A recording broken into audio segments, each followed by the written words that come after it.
Hi welcome to cinema Guttu. ఇక్కడ మనం movies and సిరీస్ని సింపుల్గా ఆనెస్ట్గా సీక్రెట్స్ అన్ని బ్రేక్ చేసి మాట్లాడుకుంటాం. ఓకే, ఒక క్వశ్చన్తో స్టార్ట్ చేద్దాం. ఇప్పుడు నేను చెప్పబోయే స్టోరీ ఏలియన్స్ గురించి కాదు, హ్యూమన్స్ గురించి. అండ్ మనం రియలీ డిజర్వ్ టు సర్వైవ్ లేదా అనేది.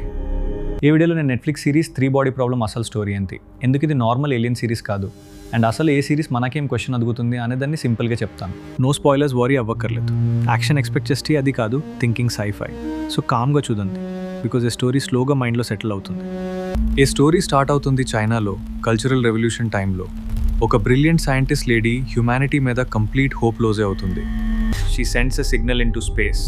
అది యాంగర్లో కాదు, ఫ్రస్ట్రేషన్లో. అండ్ అది హ్యుమానిటీ ఫేట్ని చేంజ్ చేసిన డెసిషన్. ఈ సిగ్నల్ ఒక ఏలియన్ సివిలైజేషన్కి రీచ్ అవుతుంది. వాళ్ళ ప్లానెట్లో 3 సన్స్ ఉంటాయి. లైఫ్ స్టేబుల్ కాదు, survival it self struggle. Cut to present day. సడన్గా ఎర్త్లో సైన్స్ ఇట్ సెల్ఫ్ బ్రేక్ అవ్వడం స్టార్ట్ అవుతుంది. ఫిజిక్స్ రూల్స్ వర్క్ అవ్వవు, సైంటిస్ట్ కన్ఫ్యూజ్ అయిపోతారు, సమ్ ఈవెన్ డై మిస్టీరియస్లీ. ఇక్కడ ఎంట్రీ పాయింట్ ఈజ్ ఒక స్ట్రేంజ్ VR గేమ్. ఇది జస్ట్ గేమ్ కాదు, ఏలియన్స్ హ్యూమన్స్ని ప్రిపేర్ చేయడానికి అండ్ కంట్రోల్ చేయడానికి యూజ్ చేసే టూల్. బిగ్ ట్విస్ట్ ఎంత అంటే కొంతమంది హ్యూమన్స్ ఏలియన్ సైడ్ వెళ్ళిపోతారు, బికాజ్ వాళ్ళకి హ్యూమన్స్ డిజర్వ్ దిస్ ఎండ్ అని అనిపిస్తుంది. ఏలియన్స్ ఇమీడియట్గా రావట్లేదు.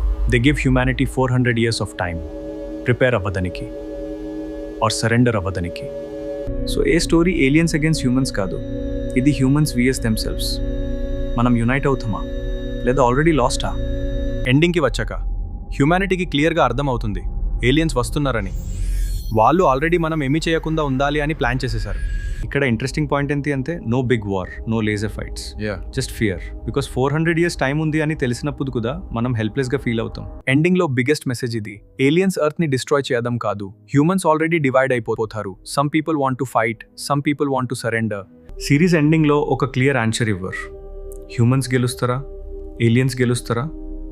క్వశ్చన్ మనకి వదిలేస్తారు. సో 3 బాడీ ప్రాబ్లం ఎండింగ్ చెప్పేది ఇంతే అంతే.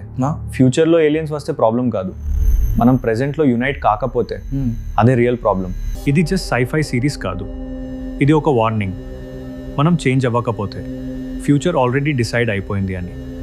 సో ఓవరాల్గా చెప్పాలంటే 3 బాడీ ప్రాబ్లం ఒక ఏలియన్ స్టోరీ కాదు, ఇది మనం ఎలా ఆలోచిస్తున్నాం, ఎలా బిహేవ్ చేస్తున్నాం, అండ్ ఫ్యూచర్కి మనం రెడీ అయినా కాడా అని అదికే స్టోరీ. ఫాస్ట్ ఎంటర్టైన్మెంట్ కోసం చూస్తే ఇది మీకు వర్కౌట్ అవ్వకపోవచ్చు, బట్ థింకింగ్ సైఫై నచ్చితే డెఫినెట్గా ట్రై చేయండి. టైం తీసుకుని చూడాల్సిన సిరీస్ ఇది. ఇంకా ఇలాంటి sci-fi, time travel, deep concept movies and series గురించి మాట్లాడడం కంటిన్యూ చేస్తాను. నెక్స్ట్ వీడియోలో ఇంకొక ఇంట్రెస్టింగ్ స్టోరీతో మళ్ళీ కలుద్దాం. Until then, take care, bye.